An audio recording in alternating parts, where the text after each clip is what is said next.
하늘이 찢어질 듯한 뇌성이 지붕을 뒤흔들었다. 억수같이 쏟아지는 장대비가 초가지붕을 뚫을 기세로 퍼부어대고 있었다. 마당에 고인 흙탕물이 튀어 마루 끝까지 들이닥쳤으나 안채에서 들려오는 날카로운 고함은 빗소리마저 집어삼킬 듯 쩌렁쩌렁했다. 박씨 부인의 눈은 도끼로 번들거렸다. 그녀는 들고 있던 담뱃대를 마루 바닥에 거칠게 내리쳤다. 딱 하는 소리와 함께 담뱃재가 사방으로 흩어졌다. 그녀의 시선 끝에는 며느리 서윤이 고개를 숙인 채 무릎을 꿇고 있었다. 서윤의 옷자락은 이미 들이친 비에 젖어 축축하게 몸에 감겨 있었다. 내년이 들어온 지 벌써 5해다. 그런데도 아기 울음소리는커녕 쥐새끼 한 마리 기척도 없으니 이게 집구석을 말아먹을 징조가 아니고 무엇이냐. 박 씨의 목소리는 단순한 타박이 아니었다. 그것은 차라리 저주에 가까웠다. 칠흑 같은 어둠 속에서 호롱불 하나가 위태롭게 흔들리며 시어머니의 일그러진 얼굴을 비췄다. 깊게 패인 주름 사이사이로 탐욕과 살기가 꿈틀거렸다. 서유는 아무런 대꾸도 하지 않았다. 그저 창백한 입술을 굳게 다물고 마룻바닥의 나뭇결만을 응시할 뿐이었다. 그녀의 침묵은 박 씨를 더욱 화나게 만들었다. 며느리가 울며 불며 매달리거나 살려달라고 애원하기를 바랐던 것이다. 이 밤으로 당장 짐을 싸서 산 너머 폐사지로 가거라. 그곳에 있는 부처님께 빌어 아들을 점지받지 못한다면 살아서 이 문턱을 넘을 생각은 아예 하지도 마라. 폐사지라니. 서윤의 눈동자가 순간적으로 흔들렸다.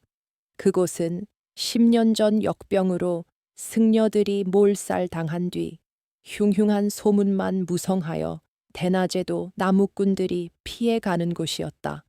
밤마다 귀신 울음소리가 들린다는 그 흉가로 이 폭우가 쏟아지는 한밤중에 가라는 것은 죽으러 가라는 말과 다름없었다. 서유는 천천히 고개를 들어 곁에 앉아 있는 남편 최민석을 바라보았다. 그는 어머니의 섯을 퍼런 기세에 눌려 헛기침만 해댈 뿐 아내와 눈도 마주치지 못했다. 민석은 도박판을 전전하며 가산을 탕진하고도 집안의 불행을 모두 아내 탓으로 돌리는 위인이었다. 민석은 비겁하게 시선을 피하며 중얼거렸다. 어머니 말씀이 틀린 것도 아니지 않소. 자식이 없으면 칠거지약이라 했으니 정성을 보이면 하늘도 감동할 것이요. 그의 목소리는 빗소리에 묻혀 희미했으나 그 속에 담긴 비정함은 서윤의 가슴을 비수처럼 찔렀다. 서윤의 가슴 깊은 곳에서 뜨거운 것이 울컥 치밀어 올랐으나 그녀는 이를 악물어 삼켰다. 이 집안에 시집와서 겪은 지난 5년은 지옥이었다. 친정에서 가져온 논밭 문서는 이미 시어머니와 남편의 손에 넘어가 남의 것이 된 지 오래였다. 이제 단물이 다 빠졌으니 뱉어내려는 속셈이었다. 자신이 산에서 짐승밥이 되거나 실족하여 죽으면 그들은 기다렸다는 듯 새 며느리를 들여 또다시 지참금을 챙길 것이다. 서유는 그 뻔히 보이는 수작을 꿰뚫어 보았다. 알겠습니다. 어머니, 가겠습니다. 서윤의 목소리는 놀라울 정도로 차분했다. 박 씨는 예상치 못한 며느리의 반응에 잠시 움찔했다. 공포에 질려 바들바들 떨 줄 알았던 며느리의 눈빛이 어둠 속에서 서늘하게 빛나고 있었기 때문이었다. 그것은 체념한 사람의 눈이 아니었다. 서유는 자리에서 일어나 자신의 방으로 향했다. 등 뒤에서 박 씨가 독한 년 같으니라고 하며 혀를 차는 소리가 들렸다. 방으로 들어온 서유는 떨리는 손을 진정시키며 작은 보따리를 챙겼다. 챙길 것이라곤 낡은 무명옷 한 벌과 붓이 그리고 친정 어머니가 물려준 은비녀 하나뿐이었다. 그녀는 은비녀를 품속 깊이 찔러 넣었다. 이것만은 절대 빼앗길 수 없었다. 밖에서는 천둥 소리가 더욱 거세지고 있었다. 마치 하늘이 그녀의 앞날을 경고하는 듯했다. 그러나 서윤에게는 집 밖의 폭풍우보다 집안의 인간들이 더 무서운 존재였다.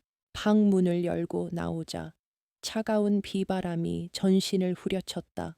마루 끝에 서 있는 박 씨와 최민석은 마치 저승사자처럼 그녀를 내려다보고 있었다. 그들에게서 일말의 동정심이나 죄책감은 찾아볼 수 없었다. 오로지 그녀가 사라져 주기만을 바라는 눈치였다. 서유는 삿갓도 쓰지 않은 채 마당으로 내려섰다. 진흙탕이 발목을 잡아 끌었다. 차가운 빗물이 옷을 적시고 살을 파고들었지만 마음속에 타오르는 증오의 불길은 꺼지지 않았다. 그녀는 대문 앞에서 잠시 멈춰섰다. 그리고 천천히 몸을 돌려 안채를 응시했다.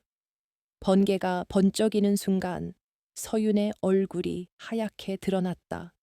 비에 젖은 머리카락이 얼굴에 달라붙어 마치 물귀신 같은 형상이었다.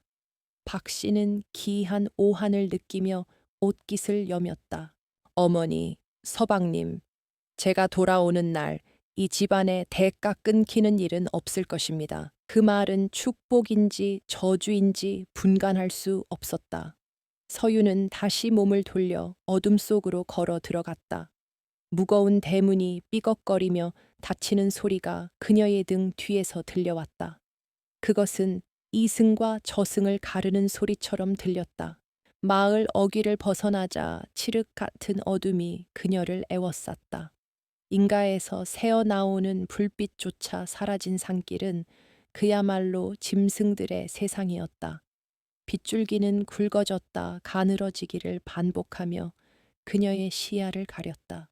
발밑은 미끄러웠고 나뭇가지들은 마치 귀신의 손톱처럼 옷자락을 잡아당겼다. 서유는 몇 번이나 진흙탕에 넘어졌다. 무릎이 깨지고 손바닥이 찢어지는 고통이 느껴졌지만 그녀는 신음소리 한 번 내지 않고 다시 일어났다. 여기서 주저앉으면 정말로 그들이 원하는 대로 죽어주는 꼴이 될 것이었다. 살아야 한다. 반드시 살아서 내 몫을 찾을 것이다. 그녀는 주문을 외우듯 속삭였다. 빗물과 섞인 눈물이 볼을 타고 흘러내렸다. 친정 부모님이 돌아가시던 날 그녀를 부탁한다며 박 씨의 손을 잡았던 아버지의 모습이 떠올랐다. 그때 박 씨가 지었던 인자한 미소가 얼마나 끔찍한 가면이었는지 그때는 미처 알지 못했다. 산 중턱에 이르자 바람 소리가 괴기스럽게 변했다. 윙윙거리는 바람 소리 사이로 정체를 알 수 없는 짐승의 울음소리가 섞여 들었다. 마을 사람들은 이 산에 원귀가 산다고 했다. 억울하게 죽은 자들의 영혼이 구천을 떠돌며 산 사람을 홀린다고 했다. 하지만 서유는 두렵지 않았다. 귀신보다 더 무서운 것은 탐욕에 눈이 멀어 사람을 사지로 내모는 시어머니와 남편이었다. 만약 귀신이 있다면 차라리 그 귀신과 손을 잡고서라도 복수하고 싶은 심정이었다. 한참을 걷다 보니 멀리서 희미한 윤곽이 드러났다. 번개가 칠 때마다 허물어진 담벼락과 기울어진 탑이 흉물스러운 모습을 드러냈다. 바로 그곳, 폐사지였다.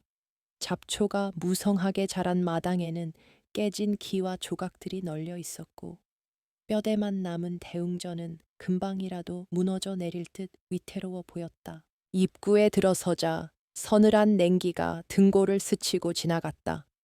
비냄새 섞인 곰팡이, 냄새와 오래된 나무 썩는 냄새가 코를 찔렀다. 누군가 지켜보고 있는 듯한 끈적한 시선이 느껴졌다. 보통 사람이라면 비명을 지르며 달아났을 광경이었다. 서유는 젖은 옷을 털며 대웅전 처마 밑으로 들어갔다. 다행히 지붕 한쪽은 아직 온전하여 비를 피할 수 있었다. 그녀는 바들바들 떨리는 몸을 웅크리고 앉았다. 어둠 속에서 부서진 불상의 머리가 그녀를 내려다보고 있었다. 그때였다. 빗소리 사이로 무언가 덜그럭거리는 소리가 들려왔다. 바람에 기와장이 흔들리는 소리가 아니었다. 그것은 분명 누군가가 혹은 무언가가 인위적으로 만들어낸 소리였다. 서유는 숨을 죽이고 소리가 나는 쪽을 응시했다. 대웅전 바닥, 불상 아래쪽이었다. 썩은 마룻바닥 틈새에서 희미한 빛이 새어나오고 있었다.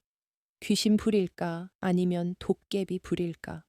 서윤의 심장이 쿵쿵거리며 요동쳤다. 공포가 목을 조여왔지만 호기심과 생존 본능이 그 공포를 눌렀다. 그녀는 조심스럽게 몸을 일으켜 불상 쪽으로 다가갔다. 발소리를 죽이며 한 발짝씩 내디뎠다. 가까이 다가갈수록 바닥 틈새의 빛은 더욱 선명해졌다. 그리고 그 빛과 함께 낮은 말소리가 들려왔다. 사람이었다. 이 폭우 속 버려진 절터에 사람이 있었다. 서유는 숨소리조차 죽인 채 썩은 나무 기둥 뒤로 몸을 숨겼다.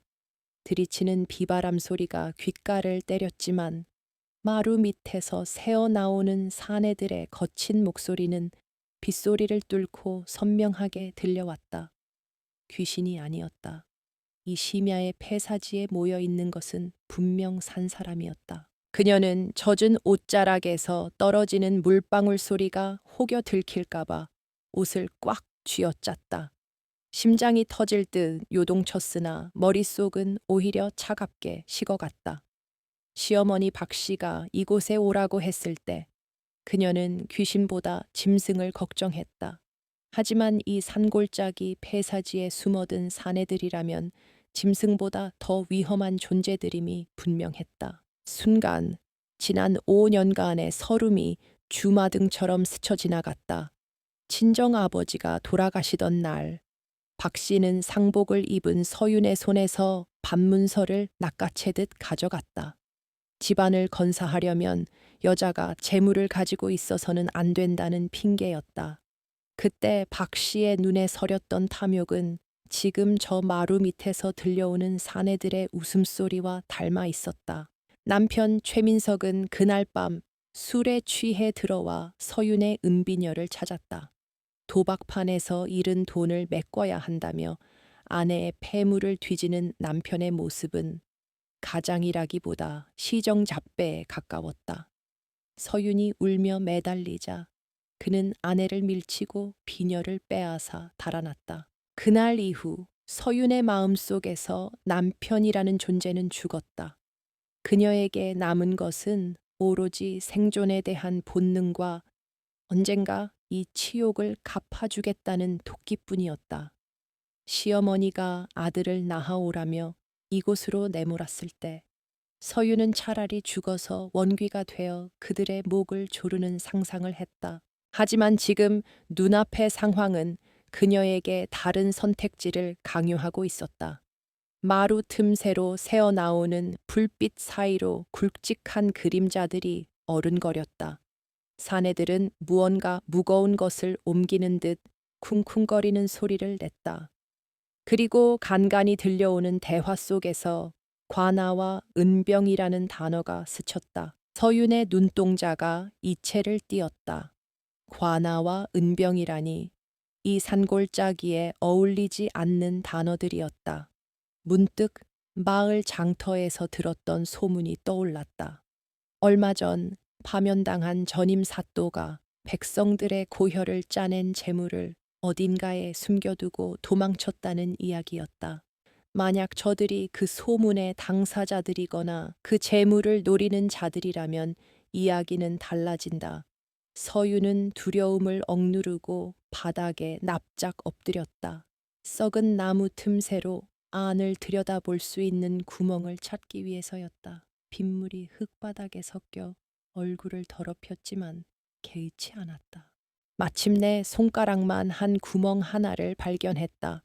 한쪽 눈을 대고 안을 들여다보자 눅눅한 지하 공간에 켜진 호롱불이 보였다. 서너 명의 사내들이 둘러 앉아 있었는데 그들의 행사액은 남루했으나 눈빛만은 형형했다. 그들 가운데에는 흙투성이가 된 나무 상자 몇 개가 놓여 있었다. 이복에 이 정도면 평생을 놀고 먹어도 남을 것일세. 사또나리가 목이 잘리기 전에 여기다 숨겨둔 게 천만다행이지. 한 사내가 낄낄거리며 상자 뚜껑을 열었다. 그 안에서 둔탁한 은빛이 번쩍였다. 서유는 숨을 들이켰다. 그것은 은병이었다. 하나만 있어도 논 몇 마지기를 살 수 있는 거금이었다. 다른 사내가 술병을 기울이며 대꾸했다. 조용히 해라.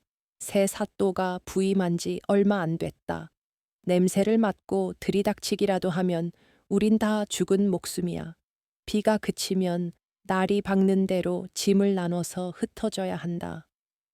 그들은 도적대가 아니라 전임 사또의 심부름꾼들이거나 그 비밀을 아는 하수인들이었다. 서유는 입을 틀어 막았다.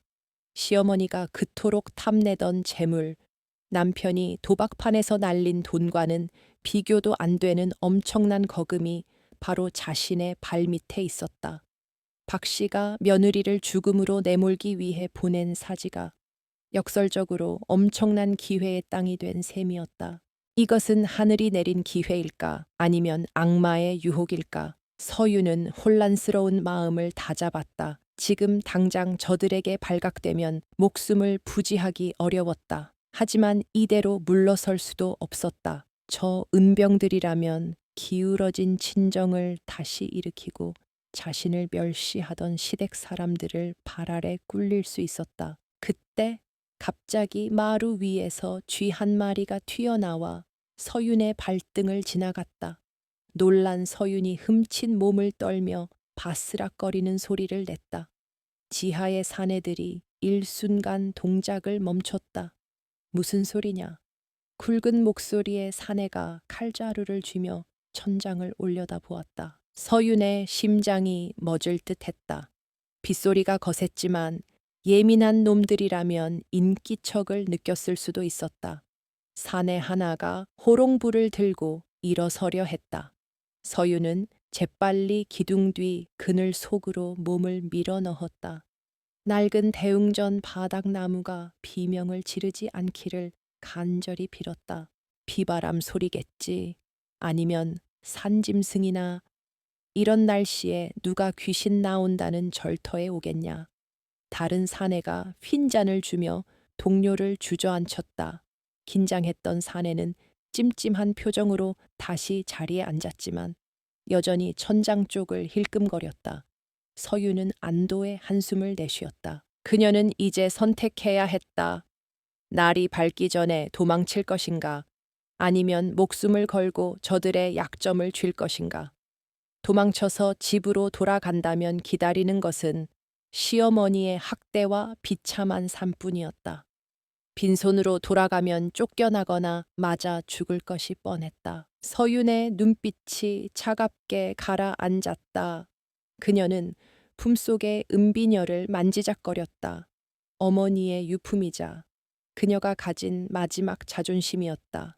더 이상 빼앗기며 살지 않겠다. 내 몫은 내가 찾는다.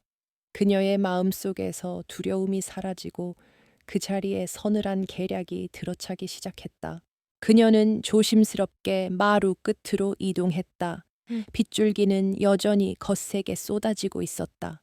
서유는 젖은 옷을 여미며 어둠 속을 노려보았다. 사내들이 날이 밝으면 흩어진다고 했다. 그렇다면 시간이 없었다. 그녀는 그들이 잠들거나 방심하는 틈을 노려야 했다. 서유는 폐사지 구석에 무너진 석탑 뒤로 몸을 숨겼다. 그곳에서는 대웅전 출입구와 지하로 통하는 비밀 통로가 한눈에 들어왔다. 비에 젖은 몸이 사시나무 떨듯 떨려왔지만 그녀의 눈은 사냥감을 노리는 맹수처럼 빛나고 있었다. 오늘 밤 이곳에서 벌어질 일은 아무도 모를 것이다. 오직 빗소리와 저 무심한 부처님만이 증인이 될 것이다. 비가 잦아들자 폐사지에는 무거운 침묵이 내려앉았다. 밤새 으르렁거리던 천둥 소리는 멀리 물러갔고 대신 풀벌레 소리와 처마 끝에서 떨어지는 낙수물 소리만이 정막을 채웠다. 서유는 젖은 옷이 말라붙으며 느껴지는 한기를 참아내며 웅크리고 앉아 있었다. 마루 밑 지하 공간에서 들려오던 왁자지껄한 소리도 뚝 끊겼다. 독한 술 기운이 돌자 긴장이 풀린 사내들이 하나둘 골아 떨어진 것이 분명했다. 간간이 들려오는 거친 코골이 소리가 서윤의 추측이 맞음을 증명해주고 있었다. 지금이 아니면 기회는 연경 오지 않을 터였다. 서윤은 굳어진 다리를 주무르며 천천히 몸을 일으켰다. 발끝에 온 신경을 집중하여 기와 조각 하나 건드리지 않도록 조심스럽게 발걸음을 옮겼다. 어둠에 익숙해진 눈은 희미한 달빛에 의지해 대웅전 내부의 윤곽을 더듬어 나갔다. 썩은 나무 냄새와 곰팡이 냄새가 진동하는 그곳은 마치 저승의 입구 같았다. 대웅전 한가운데 머리가 잘려나간 불상 아래쪽 마루가 비스듬히 열려 있었다. 그 틈새로 희미한 호롱불 빛이 새어나와 허공에 부유하는 먼지들을 비추고 있었다. 서유는 숨을 멈추고 그 구멍 아래를 내려다 보았다. 서너 명의 사내들이 술병을 껴안거나 진보다리를 베고 세상 모르고 자고 있었다. 그들의 중앙에는 뚜껑이 열린 나무 상자가 놓여 있었다. 호롱불 빛을 받아 번들거리는 은병들의 자태는 기괴할 정도로 매혹적이었다. 평생을 흙 파먹고 살아도 만져보지 못할 재물이 바로 코앞에 있었다. 하지만 서윤의 시선을 사로잡은 것은 은병이 아니었다. 상자 한 구석에 붉은 보자기로 겹겹이 쌓인 책자 한 권이 눈에 들어왔다. 은병을 훔친 도적들이라면 굳이 장부를 챙길 이유가 없었다. 저것은 분명 전임 사또가 남긴 비자금 장부이거나 누군가의 약점이 적힌 문서임이 틀림없었다. 직감이 서윤의 등줄기를 타고 서늘하게 흘렀다. 서윤은 품속에서 은비녀를 꺼내 손에 쥐었다. 여차하면 놈들의 목을 찌를 각오였다. 그녀는 고양이처럼 소리 없이 사다리를 타고 지하로 내려갔다. 눅눅한 지하 공기 속에는 사내들의 땀 냄새와 술 냄새가 섞여 역겨운 악취를 풍겼다. 심장이 터질 듯 쿵쿵거렸지만 그녀의 손은 놀라울 정도로 침착했다. 가장 가까이 자고 있는 사내의 머리맡을 지나칠 때 사내가 움찔하며 몸을 뒤척였다. 서유는 그 자리에 얼어붙었다. 다행히 사내는 잠코대를 운걸거리며 다시 깊은 잠에 빠져들었다. 서유는 안도의 한숨을 삼키며 조심스럽게 나무 상자 앞으로 다가갔다. 그녀는 떨리는 손으로 붉은 보자기에 쌓인 책자를 집어들었다. 겉장에는 아무런 제목도 적혀 있지 않았다. 조심스레 첫 장을 넘기자 깨알 같은 글씨로 날짜와 금액 그리고 사람의 이름들이 적혀 있었다. 그중 익숙한 이름 하나가 서윤의 눈에 박히듯 들어왔다. 초해진사댁, 밭 700평 매입 대금, 뇌물 300냥. 그것은 바로 시아버지의 이름이자 지금의 시어머니 박씨가 그토록 자랑하던 문전옥답의 출처였다. 그들은 정당하게 땅을 산 것이 아니라 사또에게 뇌물을 바치고 헐값에 백성들의 땅을 가로챘던 것이다. 서윤의 손이 분노로 부들부들 떨렸다. 친정아버지가 억울하게 땅을 뺏기고 화병으로 돌아가시게 만든 원흉이 바로 이 장부 속에 고스란히 적혀 있었다. 이 장부만 있다면 시댁을 멸문지화 당하게 만드는 것은 식은 죽 먹기였다. 이것은 은병보다 더 날카로운 복수의 칼날이었다. 서윤은 장부를 품속 깊이 갈무리했다. 그리고 은병 하나를 집어들었다. 묵직한 무게감이 손끝에 전해졌다. 당장에 도피 자금이 필요했다. 욕심을 부려 더 가져가고 싶었지만 그랬다가는 달아나는 속도가 느려져 잡힐 것이 뻔했다. 이제 이곳을 빠져나가야 했다. 하지만 서유는 바로 몸을 돌리지 않았다. 그녀의 눈빛이 장난감 쥐를 가지고 노는 고양이처럼 기이하게 빛났다.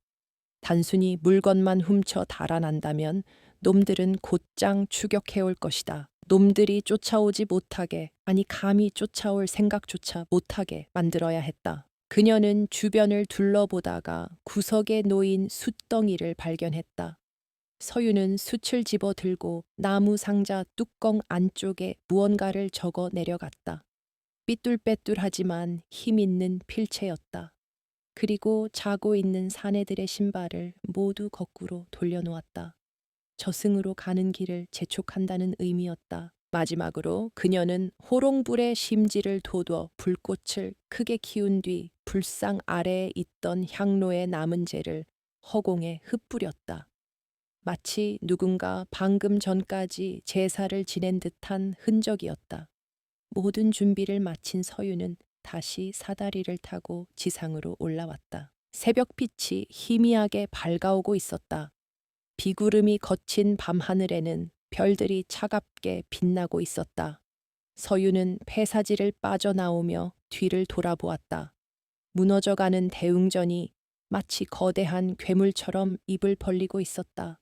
하지만 이제 그녀는 그 괴물이 무섭지 않았다. 그녀의 품에는 세상을 뒤집을 장부와 새로운 삶을 시작할 은병이 들어 있었다. 서유는 젖은 머리카락을 쓸어 넘기며 입가에 싸늘한 미소를 지었다. 어젯밤 울며 불며 쫓겨났던 나약한 며느리는 그 빗속에서 죽었다. 이제 집으로 돌아가는 것은 복수의 화신이었다. 기다리세요, 어머니.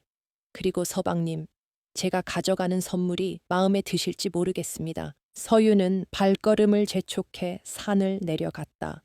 숲속에서 아침 새들이 지저귀기 시작했다. 그 소리가 마치 서윤의 새로운 시작을 알리는 축포처럼 들렸다. 그녀가 떠난 뒤 폐사지 지하에서는 잠에서 깬 사내들의 비명소리가 산울림처럼 메아리쳤다. 귀신이다. 귀신이 다녀갔어. 새벽 안개가 자욱하게 깔린 산길은 마치 구름 위를 걷는 듯 몽환적이었다. 밤새 퍼붓던 비는 그쳤지만 나무십 끝에 매달린 물방울들이 서윤의 어깨 위로 뚝뚝 떨어져 내렸다. 그녀의 품속에는 비단 보자기에 쌓인 장부와 묵직한 은병이 들어 있었다. 그것들은 단순한 물건이 아니라 그녀의 운명을 바꿔줄 열쇠이자 시댁을 무너뜨릴 흉기였다. 서유는 마을 어귀에 다다르자 걸음을 멈췄다. 이대로 저 물건들을 가지고 집으로 들어갈 수는 없었다. 의심 많은 시어머니 박씨가 며느리의 행사액을 살피지 않을 리 만무했고, 만약 들키기라도 한다면 모든 계획은 물거품이 될 터였다. 그녀는 주위를 두리번거렸다. 마을 사람들이 잘 다니지 않는 성황당 근처의 고목나무가 눈에 들어왔다.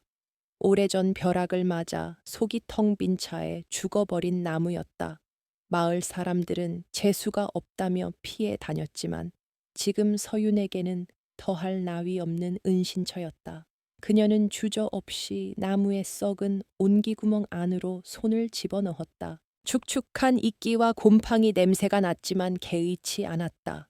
서윤은 장부와 은병을 깊숙이 밀어넣고 그 위를 마른 낙엽과 흙으로 꼼꼼하게 덮었다. 누구의 눈에도 띄지 않을 만큼 완벽했다. 그녀는 손에 묻은 흙을 털어내며 나무를 향해 나직이 속삭였다. 잠시만 맡아다오. 때가 되면 다시 찾으러 올 것이다. 이제 남은 것은 연기였다. 서유는 가을가로 가서 흐트러진 머리를 더욱 헝클어뜨리고 얼굴에 진흙을 덕지덕지 발랐다. 옷고름을 일부러 찢고 치맛자락을 흙탕물에 적셨다. 거울은 없었지만 물에 비친 자신의 모습은 영락없이 산발한 귀신이나 미치광이의 몰골이었다. 그녀는 표정을 지웠다. 눈동자에서 생기를 거두고 초점 없는 허공을 응시했다. 지난밤 폐사지에서 보았던 사내들의 공포, 그리고 자신이 느꼈던 전율을 되새겼다. 그녀는 이제 단순한 며느리가 아니었다. 산신령의 계시를 받은 혹은 원귀에 들린 무당이 되어야 했다. 최진사 댁 대문 앞은 고요했다. 하인들이 마당을 쓰는 비질 소리만이 간간히 들려왔다.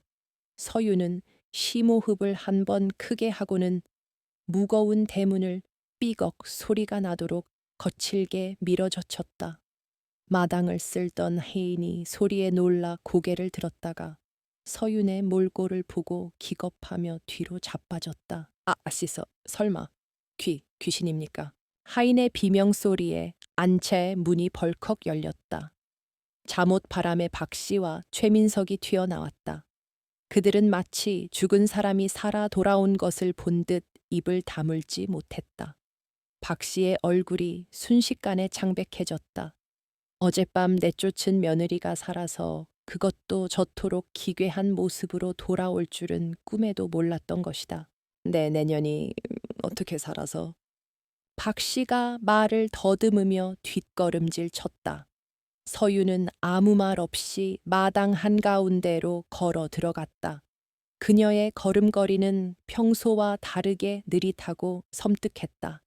시선은 박 씨를 향하고 있었지만 마치 박 씨 너머에 무언가를 보고 있는 듯 공허했다.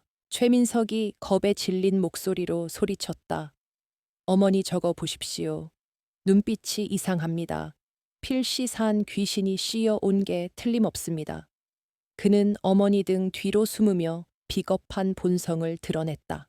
서유는 속으로 코웃음을 쳤지만 겉으로는 미동도 하지 않았다. 서윤이 천천히 입을 열었다. 목소리는 낮고 갈라져 있었으나 마당 전체를 울릴 만큼 또렷했다. 어머니, 저를 왜 그곳으로 보내셨습니까? 그곳에 누가 있는지 정말 모르셨습니까? 그 말에 박 씨의 눈동자가 흔들렸다. 찔리는 구석이 있는 사람의 전형적인 반응이었다. 박 씨는 폐사지에 도적대가 있다는 소문은 몰랐지만 귀신이 나온다는 흉흉한 소문은 익히 알고 있었다. 며느리를 죽지로 내몬 죄책감이 공포로 바뀌어 그녀를 옥죄어 왔다. 무슨 소리냐 나는 그저 손주를 보라고 부처님이 말씀하시더군요. 서윤이 박 씨의 말을 뚝 끊었다. 그녀는 한 발자국 더 다가섰다. 이 집안의 아이 울음소리가 끊긴 것은 며느리의 탓이 아니라고 하셨습니다. 누군가의 탐욕이 막고 있다고, 억울한 원혼들이 집안 곳곳에 눌러 앉아 있다고 하셨습니다. 박 씨와 최민석은 얼어붙었다. 서윤의 말은 모호했지만 그들의 가슴속 깊은 곳에 묻어둔 죄악을 정확히 찌르고 있었다. 특히 반문서를 빼앗을 때 죽어간 서윤의 친정아버지 생각이 박 씨의 뇌리를 스쳤다. 그녀는 자기도 모르게 마른 침을 삼켰다. 그곳에서 무엇을 보았느냐? 박 씨가 떨리는 목소리로 물었다. 호기심과 두려움이 뒤섞인 눈빛이었다. 서유는 기묘한 미소를 지었다. 입꼬리만 살짝 올라간 소름 끼치는 미소였다. 금과 은이 산더미처럼 쌓여 있었습니다. 하지만 그 주변을 머리 없는 귀신들이 지키고 있더군요. 그들이 말했습니다. 주인이 아닌 자가 손을 대면 3대가 멸할 것이라고요. 금과 은이라는 말에 최민석의 눈이 번쩍 뜨였다. 방금 전까지 귀신 들린 아내를 무서워하던 겁쟁이의 모습은 온데간데 없고 도박꾼의 탐욕스러운 본능이 되살아난 것이다. 서유는 남편의 그 얄팍한 반응을 놓치지 않았다. 미끼는 던져졌고 물고기는 냄새를 맡았다. 해요, 헛소리 마라. 네가 밤새 비를 맞더니 미친 게 분명하다. 박 씨가 애써 큰 소리를 쳤지만 목소리에는 힘이 없었다. 그녀 역시 재물이라는 단어에 솔깃했기 때문이었다. 서유는 스르르 자리에 주저앉았다. 마치 혼이 빠져나간 사람처럼 고개를 푹 떨구었다. 그리고는 나직하게 중얼거렸다. 믿지 않으셔도 됩니다. 하지만 명심하세요. 오늘 밤부터 그들이 찾아올 것입니다. 제 말을 듣지 않은 대가를 치르게 하려고 말입니다. 그 말을 끝으로 서유는 바닥에 쓰러져 기절한 척했다. 마당은 찬물을 끼얹은 듯 조용해졌다. 하인들은 무서워서 근처에도 오지 못했고 박 씨와 최민석은 쓰러진 서윤을 내려다보며 공포와 탐욕 사이에서 갈등하고 있었다. 박 씨가 떨리는 손으로 하인들을 불렀다. 뭐 하고 있느냐? 얼른 방으로 옮기지 않고 그리고 의원을 불러라. 아니, 무당을 불러야 하나. 그녀의 혼란스러운 지시는 서윤의 계획이 완벽하게 먹혀들었음을 보여주고 있었다. 서윤은 하인들의 등에 엎여 방으로 옮겨지면서 감은 눈 속으로 차가운 어둠을 응시했다. 이제 시작이었다. 공포는 심어졌고 탐욕은 자극되었다. 저들은 스스로의 의심과 욕망 때문에 자멸의 길로 걸어 들어갈 것이다. 서유는 마음속으로 쾌재를 불렀다. 방에 눕혀진 서유는 이불 속에서 주먹을 꽉 쥐었다. 손톱이 살을 파고드는 고통이 생생했다. 그녀는 이 고통을 잊지 않을 것이다. 그리고 반드시 저들에게 몇 배로 돌려줄 것이다.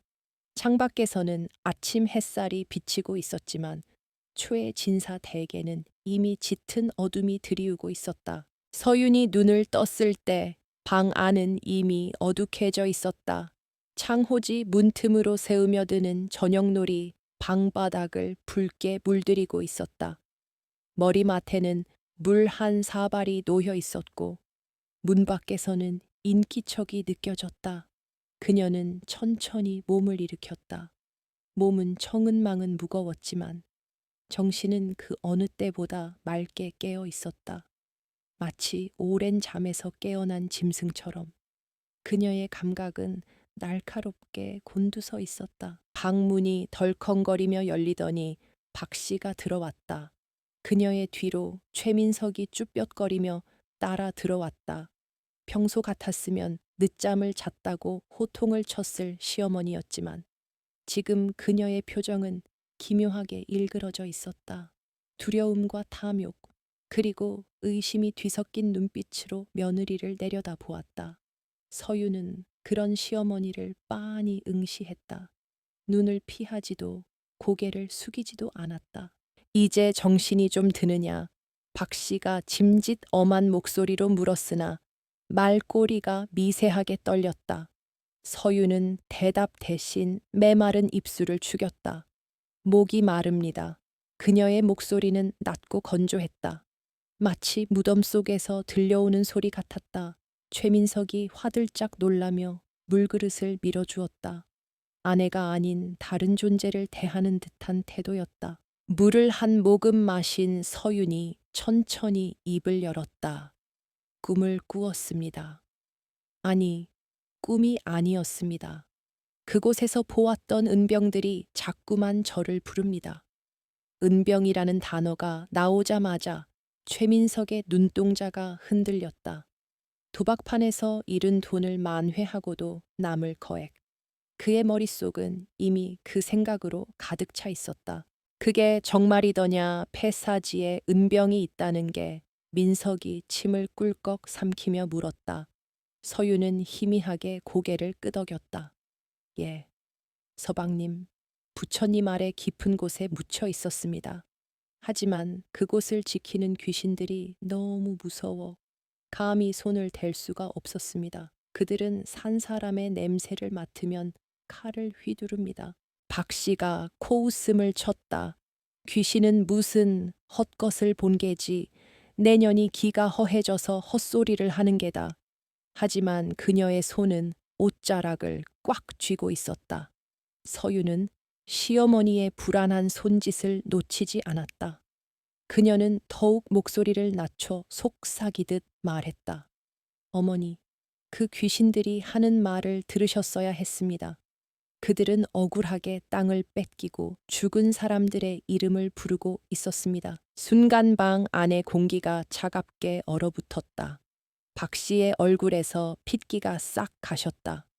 그녀는 며느리의 말이 단순한 헛소리가 아님을 직감했다. 서윤의 눈빛은 마치 박 씨의 과거를 꿰뚫어 보는 듯했다. 5년 전 서윤의 친정 재산을 가로채기 위해 관아의 이방과 짰고 문서를 조작했던 일이 떠올랐기 때문이었다. 그게 무슨 소리냐? 누가 땅을 뺏었다고 그래?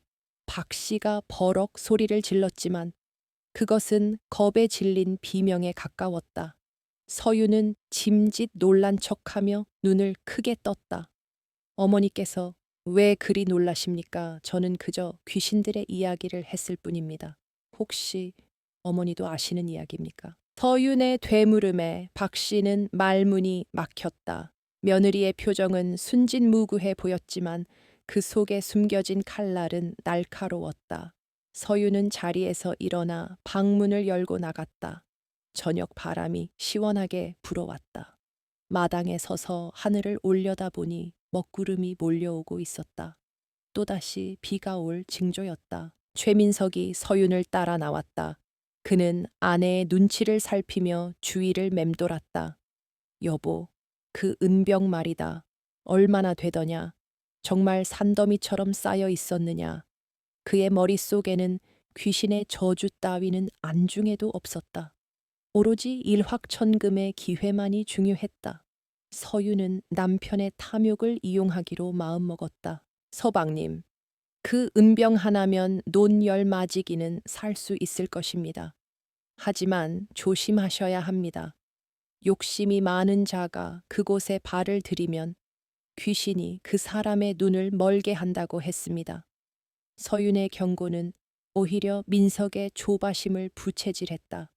그는 아내의 말을 귓등으로 흘려 들으며 어떻게 하면 그곳에 갈 수 있을지 궁리하기 시작했다. 저녁 식사 시간, 집안 분위기는 무거웠다. 서유는 밥상머리에 앉아서도 수저를 들지 않았다. 평소라면 시어머니와 남편의 밥을 챙기고 물 시중을 드느라 정신없었을 그녀였지만 오늘은 가만히 앉아 그들을 지켜보기만 했다. 박 씨는 며느리의 태도가 괘씸했지만 왠지 모를 위압감에 눌려 아무 말도 하지 못했다. 국이 찹니다. 민석이 투덜거렸다. 서유는 숟가락을 내려놓으며 차갑게 대꾸했다. 찬 국이라도 드셔야지요. 산 사람 입에 들어가는 것은 뭐든 귀한 법입니다. 죽은 귀신들은 제사밥도 못 얻어먹고 떠돌고 있는데 말입니다. 그녀의 말 한마디 한마디가 가시가 되어 박 씨의 가슴을 찔렀다. 박 씨는 숟가락을 떨구었다. 쟁그랑 소리가 유난히 크게 울렸다. 내년이 오늘따라 왜 이러느냐. 귀신이 씌어도 단단히 씌었구나. 박 씨가 소리쳤지만 서유는 눈 하나 깜짝하지 않았다. 오히려 입가에 묘한 미소를 띠며 말했다. 어머니, 오늘 밤은 문단속을 잘 하셔야겠습니다. 제가 데려온 손님이 집 안을 돌아다니고 있을지도 모르니까요. 그날 밤 초의 진사 대개는 기묘한 정적이 감돌았다. 박 씨는 방문을 걸어 잠그고 이불을 머리끝까지 뒤집었었다. 바람이 문풍지를 흔들 때마다 쏘스라치게 놀랐다. 며느리가 말한 손님이 금방이라도 방문을 열고 들어올 것만 같았다. 그녀는 평생 지은 죄가 자신을 찾아온 것 같은 공포에 시달렸다. 반면 최민석은 잠을 이루지 못하고 방 안을 서성거렸다. 은병 생각에 눈이 뒤집힐 지경이었다. 귀신이고 뭐고 당장 산으로 달려가고 싶었지만 혼자 갈 용기는 없었다. 그는 벽 너머 아내의 방 쪽을 힐끔거렸다. 서윤이 잠들었는지 확인하고 싶었다. 그녀를 앞장 세워 산으로 갈 생각이었다. 서윤은 자신의 방에서 눈을 뜨고 누워 있었다. 전장을 응시하는 그녀의 눈빛은 차갑게 빛났다. 품속에 숨겨온 장부는 안전하게 나무 온기 속에 있다. 이제 저들의 의심과 공포가 무르익기만을 기다리면 된다. 서윤은 나직하게 노래를 흥얼거렸다. 친정어머니가 불러주던 자장가였지만 지금 이 밤에는 마치 구판에서 부르는 무가처럼 들렸다. 구슬픈 노랫소리가 담장을 넘어 안채로 새으며 들었다. 박 씨는 그 소리를 듣고 몸을 바들바들 떨었다.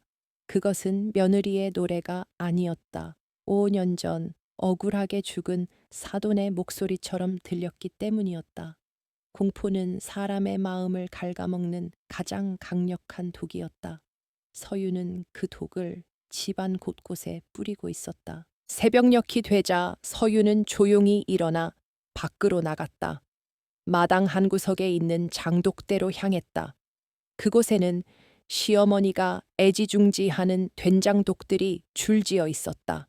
서유는 가장 큰 독의 뚜껑을 열었다. 그리고 준비해 둔 소금 한 줌을 그 안에 뿌렸다. 단순한 소금이 아니었다. 저주를 퍼붓는 의식과도 같은 행위였다. 이 집안의 맛이 변하듯 가세도 기울 것입니다. 두고 보십시오. 서유는 뚜껑을 닫고 뒤를 돌아보았다. 사랑채의 문틈으로 누군가 자신을 훔쳐보고 있었다. 최민석이었다. 서유는 짐짓 모른 척하며 방으로 돌아왔다. 남편이 무엇을 보았든 상관없었다. 오히려 그가 오해하고 두려워할수록 계획은 완벽해질 테니까. 날이 밝아오고 있었다. 하지만 초의 진사댁의 아침은 여느 때와 달랐다. 하인들은 주인집의 눈치를 보며 수군거렸고 박 씨는 퀭한 눈으로 방문을 열었다. 그리고 마당에 나와 있는 며느리를 보았다. 서유는 빗자루를 들고 마당을 쓸고 있었지만 그 모습은 마치 춤을 추는 무당처럼 기이해 보였다. 어머니, 안녕히 주무셨습니까? 지난밤에 손님이 다녀가셨더군요. 서윤이 박 씨를 보며 말했다.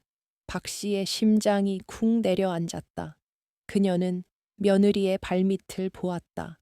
진흙 묻은 발자국이 대문에서부터 안채까지 이어져 있었다.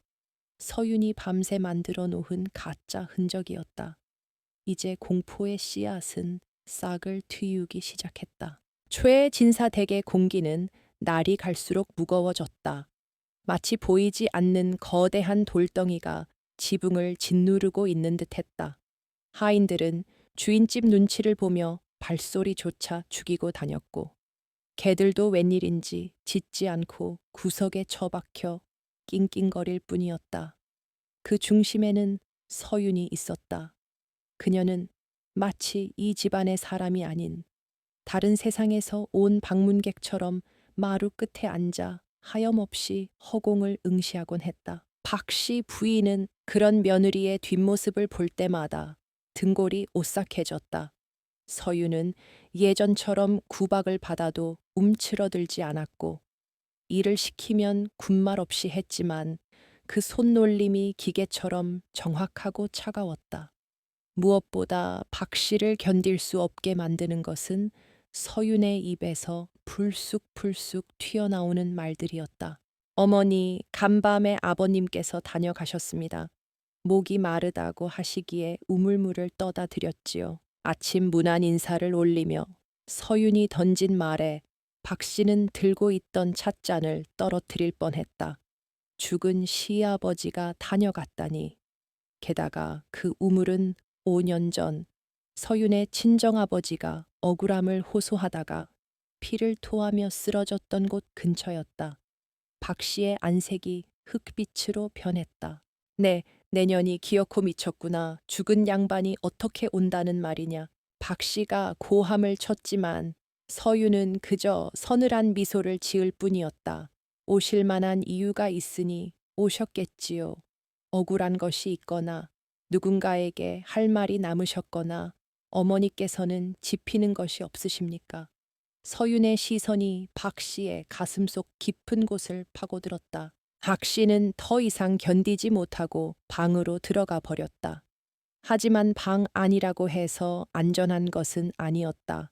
밤이 되면 천장에서 쥐가 달리는 소리가 들렸는데 박 씨의 귀에는 그 소리가 마치 누군가가 억울하다고 속삭이는 소리처럼 들렸다. 그녀는 밤새 잠을 이루지 못하고 뒤척였다. 최민석 역시 제정신이 아니었다. 그의 머릿속은 온통 폐사지의 은병 생각뿐이었다. 아내가 귀신이 들렸건 말건 그 엄청난 재물을 손에 넣어야 한다는 탐욕이 공포를 집어삼키고 있었다. 그는 서윤의 주위를 맴돌며 기회만 엿보았다. 여보, 그 은병이 묻힌 곳이 정확히 어디더냐? 대웅전 바닥이라고 했느냐? 아니면 탑 밑이라고 했느냐?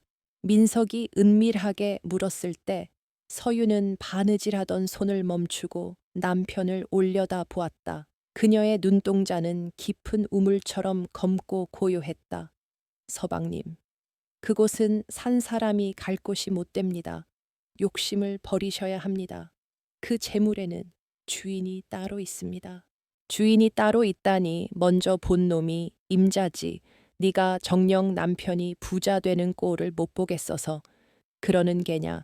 민석이 답답하다는 듯 가슴을 쳤다.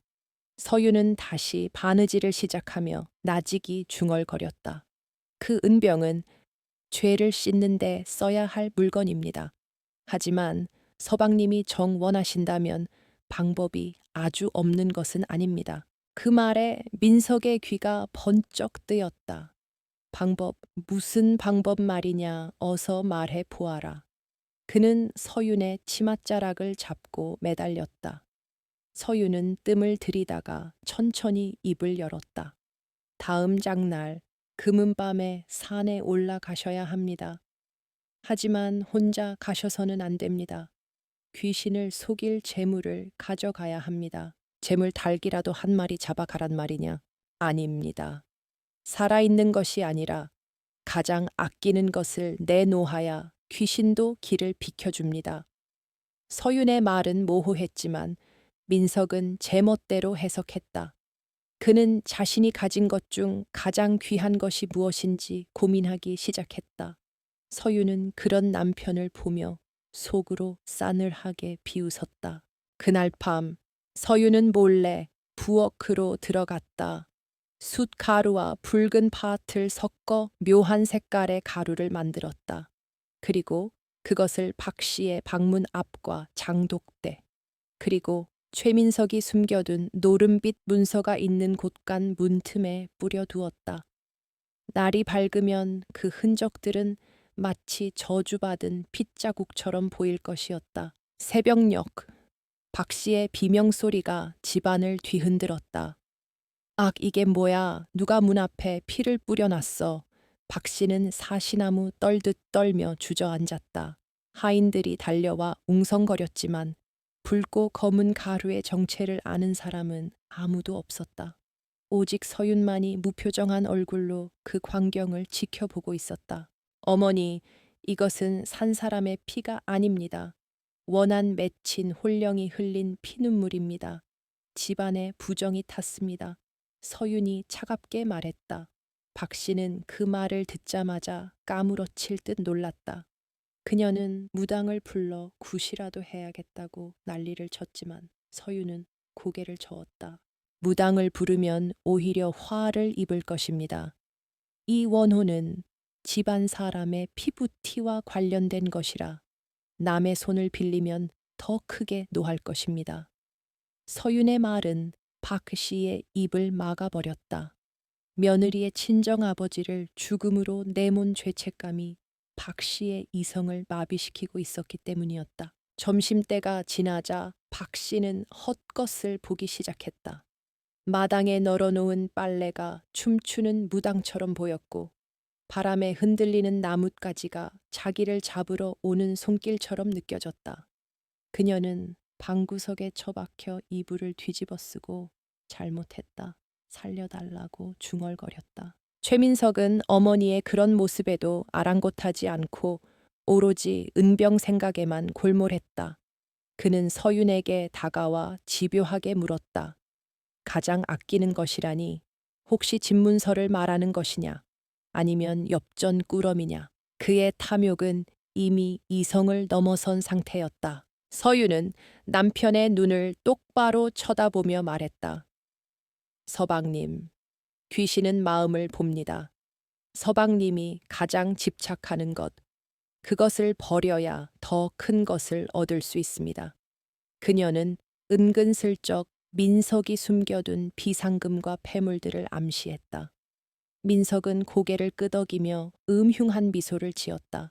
저녁이 되자 서유는 박 씨를 위한 탄약을 다렸다. 그 약에는 심신을 안정시키는 약초 대신 헛꿈을 꾸게 하고 정신을 몽롱하게 만드는 독초가 아주 조금 섞여 있었다.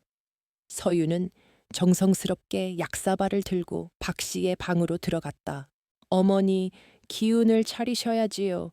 이 약을 드시고 푹 주무세요. 서윤의 목소리는 다정했지만 박 씨에게는 저승사자의 권유처럼 들렸다. 하지만 거부할 기력이 없던 박 씨는 떨리는 손으로 약사발을 받아 단숨에 들이켰다. 쓴맛이 목구멍을 타고 넘어갔다. 그날 밤 박 씨는 생지옥을 맛보았다. 꿈속에서 머리를 풀어 헤친 여인과 피를 토하는 노인이 나타나 그녀의 목을 조르며 춤을 추었다. 그녀는 가위 눌린 채 비명을 질렀지만 목소리가 나오지 않았다. 식은땀이 비 오듯 쏟아졌고 심장은 터질 듯 요동쳤다. 방 밖에서는 서윤이 문풍지에 구멍을 뚫고 그 모습을 지켜보고 있었다. 박 씨가 허공에 대고 손을 휘저으며 괴로워하는 모습은 처참했다. 하지만 서윤의 가슴 속에는 일말의 동정심도 잃지 않았다.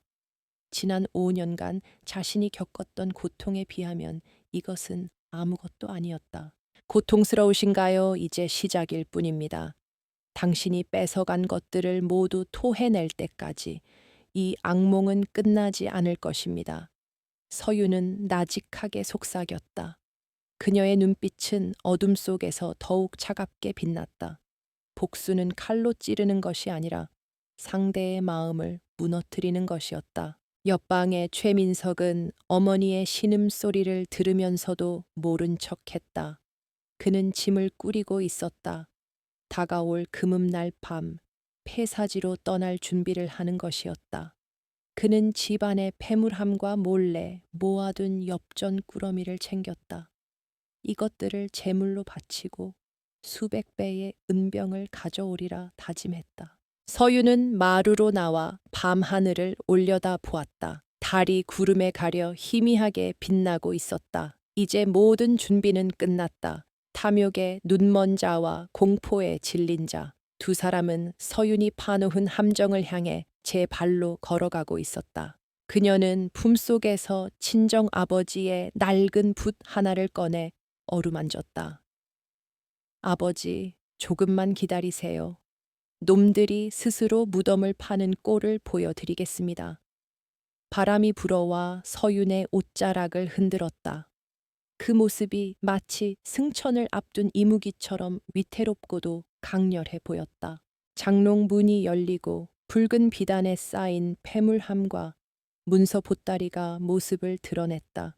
이것은 박 씨가 평생을 악착같이 긁어모은 집안의 전 재산이나 다름없었다.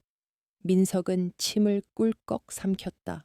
이것을 들고 나가면 불효막심한 짓이라는 것을 알았지만 폐사지에 묻혀 있다는 은병의 유혹은 그 죄책감을 순식간에 덮어버렸다. 어머니, 잠시만 빌리는 것입니다.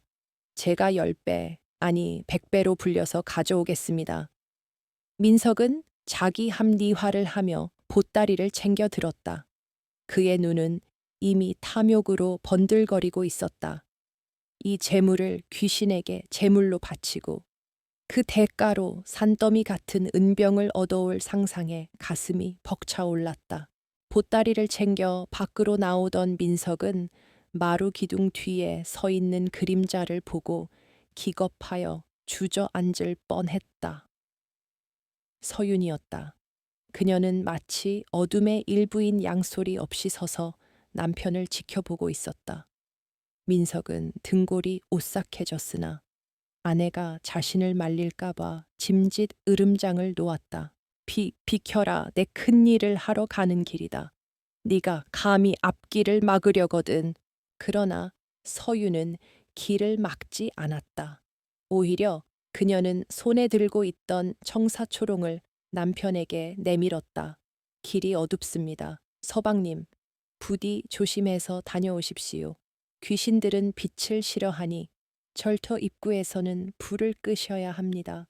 그녀의 목소리는 너무나도 차분해서 오히려 섬뜩했다. 민석은 얼떨결에 초롱을 받아 들었다. 아내가 자신의 성공을 빌어준다고 착각한 그는 콧방귀를 뀌며 대문을 나섰다. 그래, 내가 돌아오면 너에게도 비단옷 한 벌 해주마. 민석이 어둠 속으로 사라지자 서윤의 입가에 싸늘한 조소가 걸렸다. 그 등불은 그를 지옥으로 안내할 길잡이였다. 산길은 험하고 거칠었다. 나뭇가지들이 민석의 얼굴을 핥히고 돌뿌리가 발목을 잡았다. 평소라면 무서워서 엄두도 못 냈을 길이었지만 품에 안은 재물과 곧 손에 넣을 은병 생각에 민석은 고통도 잊고 산을 올랐다. 멀리서 늑대 울음소리가 들려왔지만 그의 귀에는 금화가 짤랑거리는 소리로만 들렸다. 한참을 헤매던 끝에 드디어 폐사지의 윤곽이 드러났다. 무너진 탑과 잡초, 무성한 대웅전은 낮에 보았을 때보다 훨씬 기괴하고 음산했다. 바람이 불 때마다 깨진 기와 조각들이 서로 부딪히며 날카로운 비명 같은 소리를 냈다. 민석은 마른 침을 삼키며 대웅전으로 들어섰다. 서윤이 말한 대로 불상 아래 마루가 뜯겨 있었다. 그 아래로 캄캄한 어둠이 아가리를 벌리고 있었다. 민석은 서윤이 시킨 대로 가져온 폐물과 문서를 구멍 앞에 내려놓았다. 그리고 납작 엎드려 절을 했다. 산신령님, 조상님, 정성을 바치오니 부디 은병을 내려주십시오. 절을 마치고 고개를 들었지만 아무런 변화도 없었다. 은병이 솟아오르지도 귀신이 나타나지도 않았다. 조바심이 난 민석은 초롱불을 들어 구멍 안을 비춰보았다. 희미한 불빛 아래로 낡은 사다리와 널찍한 지하 공간이 보였다. 그리고 그 구석에 흙투성이가 된 나무 상자들이 놓여 있었다. 저거다. 저게 은병 상자다. 민석은 이성을 잃고 사다리를 타고 내려갔다. 썩은 사다리가 삐걱거렸지만 개의치 않았다. 지하의 발을 디딘 그는 허겁지겁 상자 앞으로 달려가 뚜껑을 열었다. 그러나 그 안에는 기대했던 은병 대신 돌멩이와 흙더미만이 가득 차 있었다. 이게 뭐야?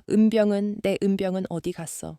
민석은 미친 사람처럼 다른 상자들도 열어젖혔다. 하지만 모두 마찬가지였다. 텅 비어 있거나 쓸모없는 잡동사니뿐이었다. 그제야 민석은 무언가 잘못되었음을 깨달았다. 등 뒤에서 서늘한 바람이 불어와 초롱불을 꺼뜨렸다. 순식간에 칠흑 같은 어둠이 그를 덮쳤다. 공포가 밀물처럼 밀려왔다. 누구냐 장난치지 마라. 민석이 고래고래 소리를 질렀지만 돌아오는 것은 자신의 메아리뿐이었다. 그는 더듬거리며 사다리를 찾아 입구 쪽으로 향했다. 하지만 손에 잡힌 사다리는 힘없이 부서져 내렸다. 이미 누군가가 톱질을 해놓은 듯 그의 무게를 견디지 못하고 동강이 나버린 것이다. 민석은 바닥으로 굴러떨어졌다. 다리에 극심한 통증이 느껴졌다. 살려줘, 거기 누구 없느냐? 서윤아 어머니. 그는 목이 터져라 외쳤지만 폐사지의 깊은 지하에서 그의 목소리를 들을 사람은 아무도 없었다. 위쪽 구멍에서 희미한 달빛만이 그를 비운 듯 내려다보고 있었다. 한편 초의 진사 댁 안방에서는 박 씨가 식은땀을 흘리며 잠에서 깼다. 불길한 꿈을 꾼 탓에 가슴이 쿵쿵 뛰었다.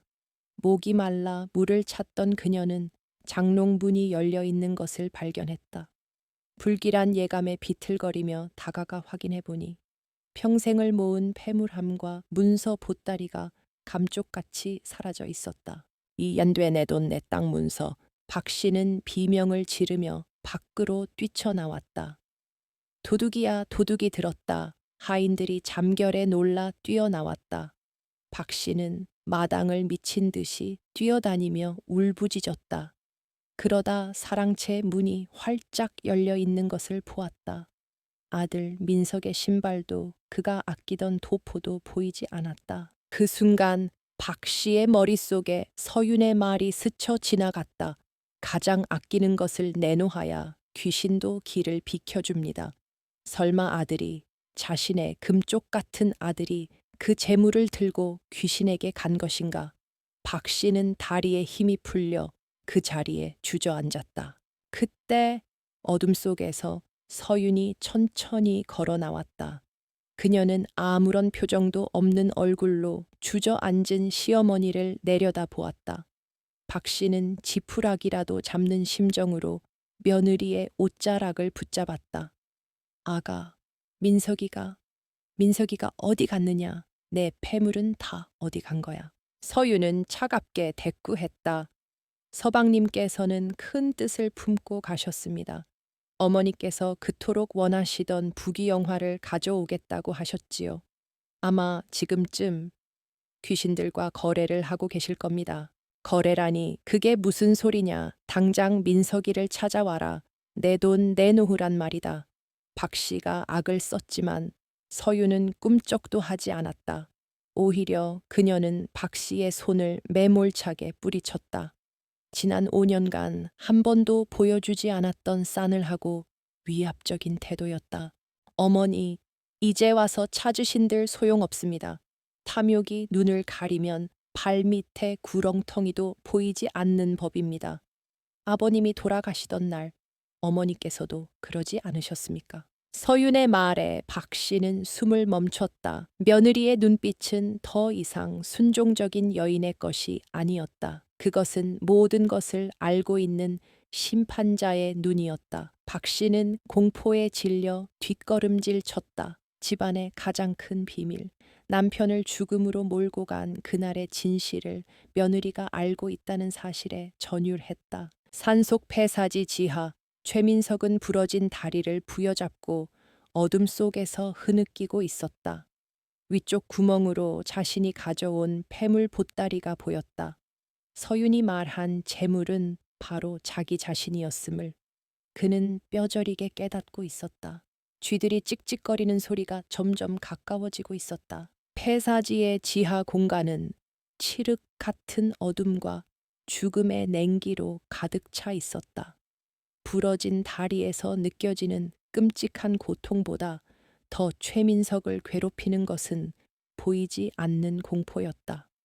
그는 자신의 거친 숨소리가 동굴 벽에 부딪혀 돌아오는 소리를 들으며 어둠 속에서 누군가가 자신을 지켜보고 있다는 착각에 빠졌다. 그것은 서윤이 말했던 머리 없는 귀신일 수도, 혹은 자신의 탐욕이 만들어낸 허상일 수도 있었다. 누구냐, 거기 누구 있는 것이냐. 민석은 허공을 향해 소리쳤지만 돌아오는 것은 쥐들이 찍찍거리는 소리뿐이었다.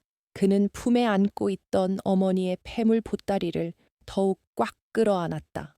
이것만이 이 지옥 같은 곳에서 그를 지켜줄 유일한 동아줄이라도 되는 양, 그는 덜덜 떨리는 손으로 보따리를 쓰다듬었다. 하지만 차가운 노소의 자물쇠에는 그에게 아무런 위로도 되지 못했다. 시간이 얼마나 흘렀는지 가늠조차 할 수 없었다. 어둠 속에서 민석의 이성은 서서히 무너져 내리고 있었다. 그는 환영을 보기 시작했다.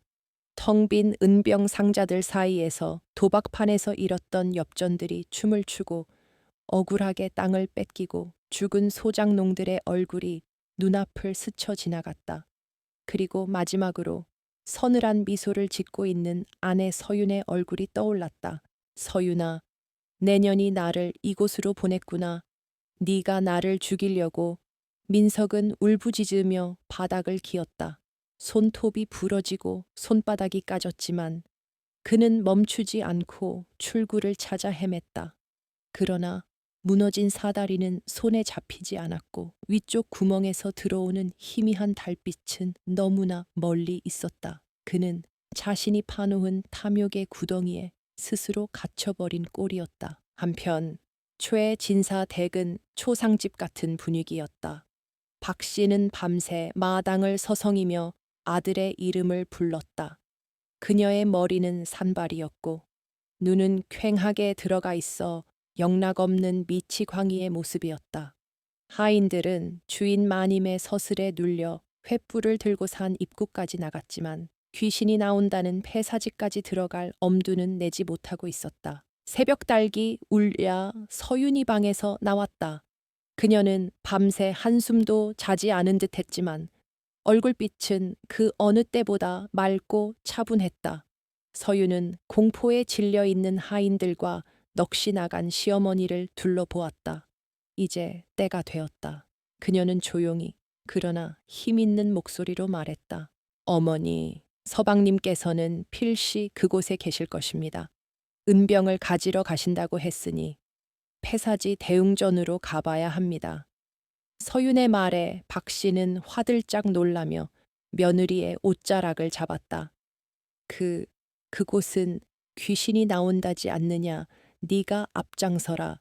네가 귀신을 부른다고 했으니 네가 가서 내 아들을 데려와라. 서윤은 거절하지 않았다.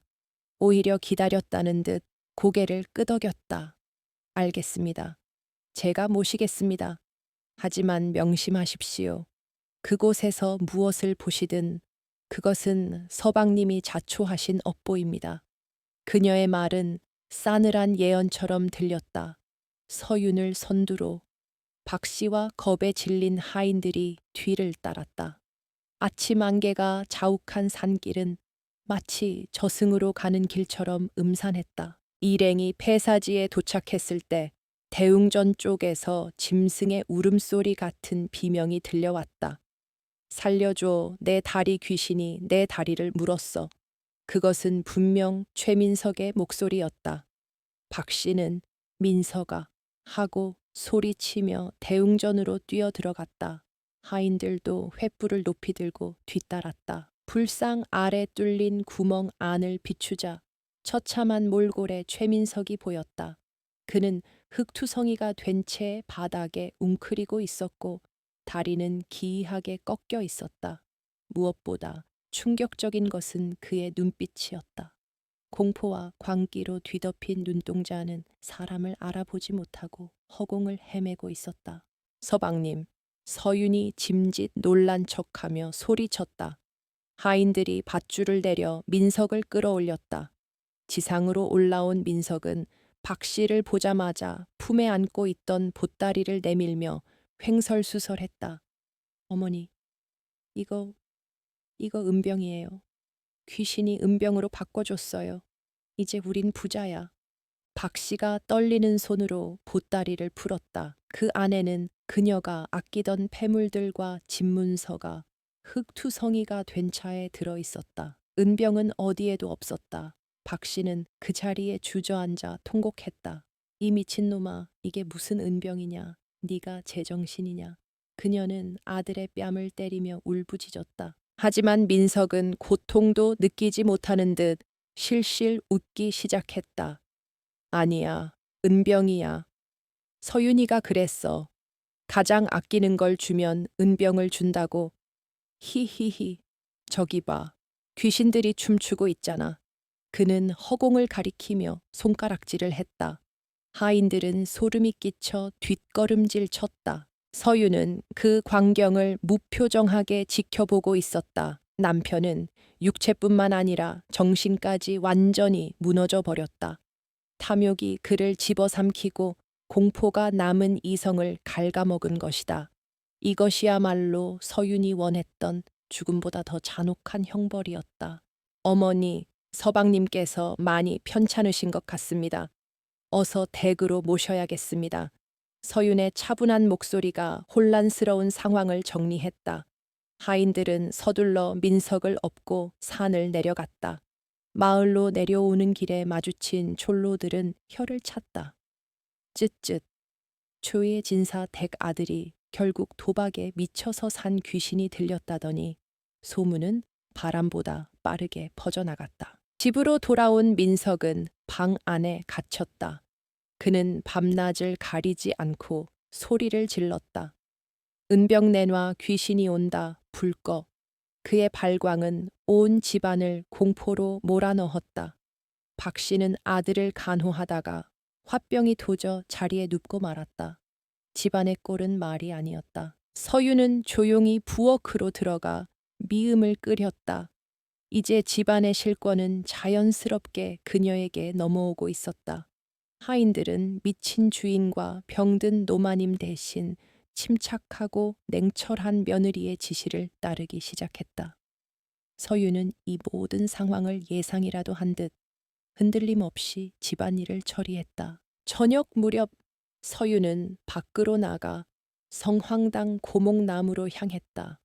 아무도 없는 틈을 타 나무 온기 속에 숨겨두었던 붉은 보자기와 은병 하나를 꺼냈다. 달빛 아래서 장부를 펼쳐든 그녀의 눈이 매섭게 빛났다. 이제 마지막 단계가 남아 있었다. 무너진 집안을 완전히 끝장내고 자신의 몫을 되찾을 시간이었다. 기다리십시오. 내일 날이 밝으면 관아의 북소리가 이 집 담장을 넘을 것입니다. 서유는 장부를 품에 안고 집으로 돌아왔다. 그녀의 발걸음은 더 이상 도망치는 며느리의 것이 아니었다.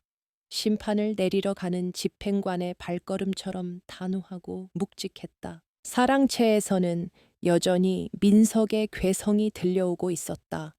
서유는 그 소리를 자장가 삼아 자신의 방으로 들어갔다.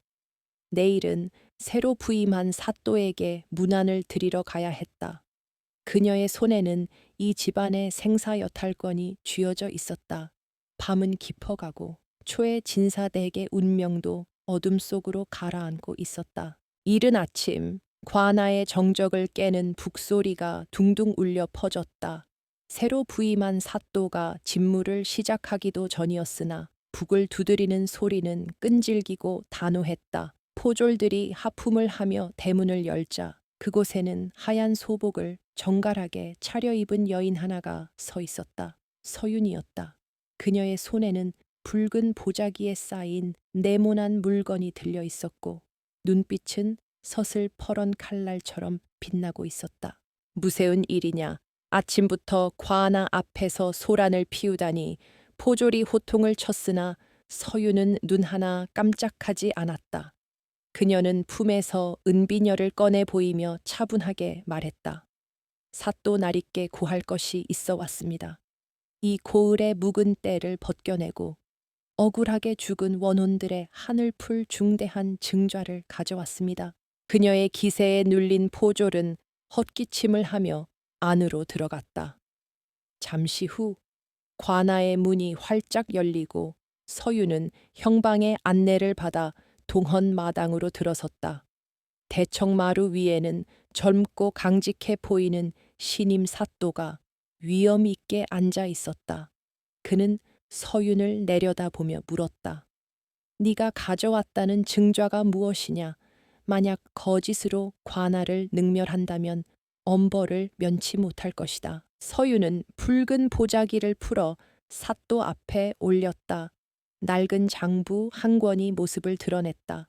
사또가 장부를 넘기자 그의 미간이 점점 찌푸려졌다. 그 안에는 전임 사또와 지역 유지들이 결탁하여 백성들의 땅을 가로채고 뇌물을 주고받은 내역이 낱낱이 기록되어 있었다. 특히 초의 진사댁의 이름이 빼곡하게 적혀 있었다. 이것은 전임 사또가 숨겨두었던 비밀 장부입니다. 그들은 권력을 이용하여 양민의 재산을 수탈하고 이에 저항하는 자들을 옥에 가두거나 죽음으로 내몰았습니다. 서윤의 목소리는 떨리지 않았다. 제 친정아버지 또한 저들의 탐욕에 희생되어 화병으로 돌아가셨고 집안은 풍비박산이 났습니다. 사또는 장부를 덮고 서윤을 응시했다. 네가 바로 그 초의 진사댁의 며느리가 아니냐. 시댁을 고발하는 것은 폐륜이나 다름없거늘 어찌 이런 일을 벌였느냐. 그의 질문은 시험하는 듯 날카로웠다. 서윤은 고개를 들고 또렷하게 대답했다. 부모의 원수를 갚고 도탄에 빠진 백성을 구하는 것이 더 큰 효이자 의라고 배웠습니다. 저들은 제 시댁이기 이전에 백성의 고혈을 빤 죄인들입니다. 사또는 고개를 끄덕이며 형방에게 명했다. 당장 포졸들을 풀어 초의 진사 덱박씨와 그 아들 최민석을 잡아들여라. 그리고 폐사지를 수색하여 장부에 적힌 은병들을 찾아내 국고로 환수하라. 사또의 호령이 떨어지자 관아는 벌집을 쑤신 듯 분주해졌다. 수십 명의 포졸들이 육모방망이를 들고 최진사 댁으로 달려갔다. 같은 시각 최진사 댁은 아수라장이었다. 박 씨는 사라진 폐물 때문에 식음을 전폐하고 누워 있었고 다리가 부러져 방에 갇힌 최민석은 은병 내놔 귀신이 온다 며 괴성을 지르고 있었다. 그때 대문이 부서질 듯 열리며 포졸들이 들이닥쳤다. 죄인 박 씨와 최민석은 나오라 사또 나리의 명이시다. 영문도 모른 채 끌려 나온 박 씨는 포승줄에 묶이면서도 악을 썼다. 이게 무슨 짓이야. 내가 누군지 알아. 내 아들은 진사택 자제야. 하지만 포졸들은 아랑곳하지 않고 그녀를 질질 끌고 갔다. 들것에 실려 나온 최민석은 포졸들을 보자마자 실실 웃으며 손가락질을 했다. 저승사자다. 저승사자가 은병 주러 왔다. 그의 미친 소리에 마을 사람들은 혀를 찼다. 관아마당에 무릎 꿇린 박 씨와 최민석은 처참한 몰골이었다. 사또는 장부를 그들 앞에 던지며 호통쳤다. 이 장부에 적힌 죄목을 인정하느냐? 너희는 관아와 결탁하여 죄 없는 백성들의 땅을 빼앗고 뇌물로 죄를 덮으려 했다. 또한 며느리를 사지로 내몰아 죽이려 한 죄까지 더해질 것이다. 박 씨는 장부를 보자마자 사색이 되었다.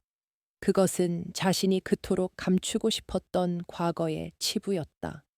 하지만 그녀는 끝까지 오리발을 내밀었다. 억울합니다.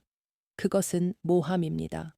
누가 그런 헛소리를 합니까? 그녀가 고개를 들어 증인을 찾으려 할 때 대청마루 한쪽에서 서윤이 걸어 나왔다. 아가.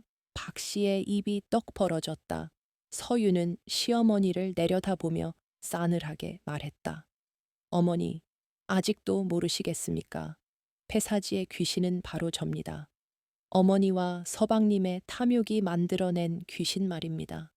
서윤의 말에 박 씨는 뒷목을 잡고 쓰러질 듯 비틀거렸다. 네, 내년이 감히 은혜를 원수로 갚다니. 박 씨가 거품을 물고 소리쳤지만 서윤은 눈 하나 깜짝하지 않았다. 은혜라니요. 5년 전 제 아버지의 반문서를 빼앗고 화병으로 돌아가시게 만든 것이 은혜입니까? 저를 종처럼 부리다 쓸모가 없어지니 귀신 나오는 폐사지로 내쫓은 것이 은혜입니까? 서윤의 절규에 가까운 외침이 마당을 울렸다. 구경하던 백성들은 술렁거렸다. 그동안 최진사댁의 악행을 알면서도 쉬쉬했던 사람들이 하나둘 목소리를 높이기 시작했다. 맞아. 저 할망구가 우리 논도 뺏어갔어. 저 미친 아들놈은 내 돈 떼먹고 도망갔지. 원성이 빗발쳤다. 사또는 판결을 내렸다. 죄인 박 씨는 탐욕에 눈이 멀어 인륜을 저버리고 국법을 어지럽혔으니 가산을 정몰하고 관노비로 삼아 평생 속죄하게 하라. 또한 그 아들 최민석은 이미 심신이 미약하나 그 죄가 가볍지 않으므로 장형 백대를 치고 유배를 보내라. 주상 같은 판결에 박 씨는 바닥을 치며 통곡했다. 안 돼, 내 재산, 내 집. 아이고, 나는 못 간다. 하지만 포졸들은 가차 없이 그녀를 끌고 나갔다. 곤장 소리가 마당에 울려 퍼질 때마다 최민석의 비명 소리와 박 씨의 통곡 소리가 뒤섞여 처절한 화음을 이루었다. 서윤은 그 광경을 끝까지 지켜보았다. 고개를 돌리지 않았다. 잠시 후 폐사지로 파견 나갔던 포졸들이 돌아왔다. 그들은 술에 가득 실린 나무 상자들을 가져왔다. 상자를 열자 번쩍이는 은병들이 쏟아져 나왔다. 백성들은 탄성을 질렀다. 사또는 서윤을 불러 칭찬했다. 내 용기 덕분에 이 고을의 썩은 뿌리를 뽑아낼 수 있었다. 이 은병은 국고로 환수하여 굶주린 백성들을 구휼하는 데 쓸 것이다. 서윤은 깊이 고개를 숙였다. 감사합니다. 사또 나리. 저는 그저 제 몫을 찾고 싶었을 뿐입니다. 사또는 그녀에게 물었다. 이제 너는 자유의 몸이 되었다. 갈 곳은 있느냐? 서유는 잠시 머뭇거리다 대답했다. 친정 집터가 남아 있습니다. 그곳에 가서 다시 시작하려 합니다. 재판이 끝나고 서유는 관아문을 나섰다. 등 뒤에서 들려오는 박 씨의 절규는 이제 더 이상 그녀를 괴롭히지 못했다. 하늘은 구름 한 점 없이 맑았고 바람은 시원했다. 그녀는 품속의 은비녀를 만지작거렸다. 아버지의 원수를 갚았다는 안도감과 함께 긴장이 풀리면서 다리에 힘이 빠졌다. 하지만 그녀는 주저앉지 않았다. 그녀를 기다리는 사람들이 있었다. 관아 밖에는 그녀의 사연을 들은 마을 사람들이 모여 있었다. 그들은 서윤에게 다가와 고생했다며 손을 잡아주었다. 누군가는 떡을 건네주었고 누군가는 따뜻한 국밥을 권했다. 서윤의 눈시울이 붉어졌다. 지난 5년간 느끼지 못했던 사람의 온기였다. 그날 밤 서윤은 텅 빈 친정집으로 돌아왔다. 잡초가 무성하고 먼지가 쌓인 집이었지만 초의 진사 댁의 으리으리한 기와집보다 훨씬 아늑했다.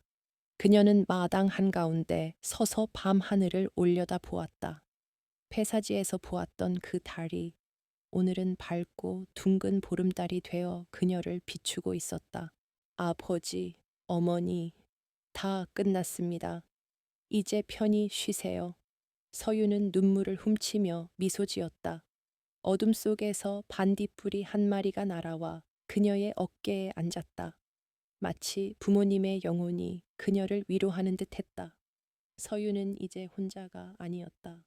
그녀에게는 지켜야 할 자신과 새로 시작할 내일이 있었다. 계절이 두어 번 바뀌어 어느덧 산과 들에 진달래가 흐드러지게 피어난 봄날이었다. 지난 겨울 고을을 떠들썩하게 만들었던 초의 진사 댁의 몰락은 이제 사람들의 입방아에서조차 희미해져 가는 예실이 되어가고 있었다. 흉흉한 소문이 돌던 폐사지는 관아의 주도로 말끔히 정비되었고 그곳에서 나온 은병들은 가난한 백성들의 구휼미가 되어 고을 사람들의 줄인 배를 채워주었다. 서유는 괭이를 들어 텃밭에 흙을 골랐다. 그녀의 이마에 송글송글 맺힌 땀방울이 봄볕을 받아 보석처럼 빛났다. 5년 전 시댁으로 끌려가다시피 시집 갈 때 입었던 화려하지만 불편한 비단옷 대신 지금은 활동하기 편한 무명옷을 입고 있었다. 하지만 그녀의 얼굴은 그 어느 때보다 생기가 넘쳤고 눈빛은 맑고 깊었다. 그녀가 머무는 곳은 다 쓰러져 가던 친정집이었다. 관에서 최진사 댁의 재산을 몰수하고 억울하게 빼앗겼던 서윤의 친정 논밭을 되찾아준 덕분에 그녀는 고향으로 돌아올 수 있었다. 잡초가 무성했던 마당은 이제 파릇파릇한 채소들로 가득 찼고 무너진 담벼락은 튼튼한 돌담으로 새로 쌓아 올렸다. 서윤아 씨, 아니 이젠 김서방네 밭 주인이라고 불러야 하나. 지나가던 이웃집 아낙이 울타리 너머로 말을 건넸다. 서윤은 허리를 펴고 환하게 웃으며 대답했다. 그냥 서윤이라고 부르세요, 아주머니. 참, 지난번에 빌려가신 씨감자는 잘 심으셨는지요? 덕분이에요. 서윤 씨가 좋은 씨 종자를 나눠준 덕에 올해 농사는 풍년이 될 것 같아요. 정말 고마워요. 안악은 연신 고개를 숙이며 고마워했다. 서윤은 그 모습을 보며 가슴 한구석이 뭉클해졌다. 과거 초에 진사 댁 며느리였을 때는 상상도 할 수 없었던 풍경이었다. 그때는 사람들의 눈빛에 동정이나 경멸이 서려 있었지만 지금은 존중과 감사가 담겨 있었다. 그녀는 이제 누군가의 며느리가 아닌 자신의 삶을 개척해 나가는 한 명의 당당한 주인이었다. 오후가 되자 서유는 호미를 정리하고 마을 어귀 성황당으로 향했다. 인적이 드문 그곳 고목나무 온기 속에는 아직 그녀가 찾지 않은 마지막 은병 하나가 숨겨져 있었다. 관에 신고하고 남은 그녀가 목숨을 걸고 지켜낸 최소한의 미천이었다. 서유는 나무 구멍 속에서 흙투성이가 된 은병을 꺼냈다. 묵직한 무게감이 손끝에 전해졌다. 그녀는 은병을 품에 안고 잠시 생각에 잠겼다. 이 돈이면 더 좋은 집을 짓고 비단 옷을 사 입고 하인들을 부리며 편하게 살 수도 있었다. 하지만 그녀는 고개를 저었다. 탐욕은 사람을 짐승으로 만든다. 박씨와 최민석이 그랬듯이 그녀는 그 은병을 자신을 위해 쓰지 않기로 결심했다.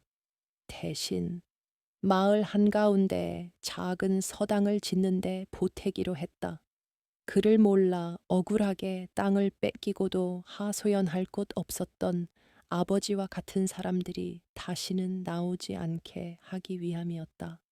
또한 갈 곳 없는 고아들을 거두어 먹이고 가르치는 곳으로 만들 생각이었다. 성황당을 내려오는 길, 서유는 멀리 보이는 산 중턱을 바라보았다. 그곳에는 여전히 폐사지의 탑이 서 있었다. 하지만 이제 그 탑은 저주와 공포의 상징이 아니었다. 서윤에게 그곳은 인생의 가장 밑바닥에서 다시 일어설 수 있는 용기를 준 역설적인 희망의 장소였다.